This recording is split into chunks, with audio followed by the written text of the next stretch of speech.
சேப்பங்கிழங்கு ரோஸ்ட்டு நம்ம எப்போவும் பண்ணும்போது கொஞ்சம் விழுவிழுப்பு தன்மையோடு இருக்கும். அப்படி எதுவும் இல்லாமல் காரமும் கம்மியாக நல்ல மொறுமொறுப்பாக இன்றைக்கி செய்து காமிச்சிருக்கிறேன். வெல்கம் டு செல்வகோமு சமையல்.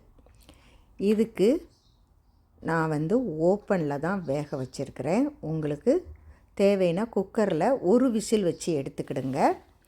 ஓப்பனில் வேக வைக்கும்போது நம்ம லேசாக கட் பண்ணி பார்த்தா கிழங்கு கட் ஆகணும், அந்த அளவு வெந்தால் போதும். இப்போது இதை எடுத்து கட் பண்ணி வச்சுருக்கிறேன். பார்த்திங்கன்னா தெரியும், குழஞ்சிடக்கூடாது. நம்ம ரெண்டாவது இதை நம்ம எண்ணெயில் போட்டு பிரட்டி ஃப்ரை பண்ண போகிறோம். அதனால் இந்த அளவு வெந்தால் போதும். கிழங்கு பார்த்திங்கன்னா விழுவிழு இல்லாமே இருக்குது பாருங்கள். இப்போ இதுக்கு தேவையான மசால் எடுத்துருக்கிறேன். 2 ஸ்பூன் அரிசி மாவு, மஞ்சப்பொடி, காஷ்மீரி சில்லி, மல்லிப்பொடி, சாம்பார் பொடி, கரம் மசாலா பொடி, இது எல்லாத்தையும் எடுத்துருக்கிறேன். நம்ம கிழங்கு வேக போடும்போது உப்பு போட்டு தான் வேக வைப்போம். அது போக இதில் கொஞ்சம் எடுத்துருக்கிறேன். பிசைஞ்சிட்டு நம்ம டேஸ்ட்டு பார்த்துட்டு தேவைன்னா அடுத்தால போட்டுக்கிடுவோம். ஃபஸ்ட்டு இந்த மசாலா எல்லாத்தையும் ஒன்று போல் ஒரு பிளேட்டில் போட்டு கிளறி விட்டுட்டு கட் பண்ணி வச்சுருக்கிற காயை போட்டு திருப்பி இதில் ஒன்று போல் எல்லா காயிலையும் படுற மாதிரி பிசைஞ்சி வச்சுட்டு மேக்ஸிமம் ஒரு 10 நிமிஷம் இது ஊறட்டும்.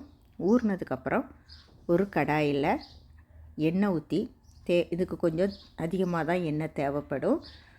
ஒரு 2லேருந்து 3 ஸ்பூன் எண்ணெய் ஊற்றி கடுகு பொரிஞ்ச உடனே பூடு தட்டி போட்டு இந்த காயையும் போட்டு நல்ல சிம்மில் வச்சு இதை பிரட்டி விடணும். தண்ணி தெளிக்கக்கூடாது. மூடி வச்சும் இதை ரோஸ்ட் பண்ணக்கூடாது.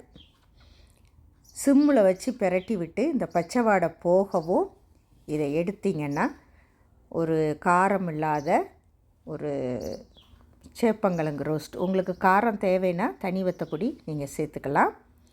நான் இதில் காஷ்மீரி சில்லி மட்டும்தான் இதில் ஆட் பண்ணியிருக்கிறேன். செய்து பாருங்கள். தேங்க்ஸ் ஃபார் வாட்சிங். நெக்ஸ்ட் வீடியோவில் பார்ப்போம்.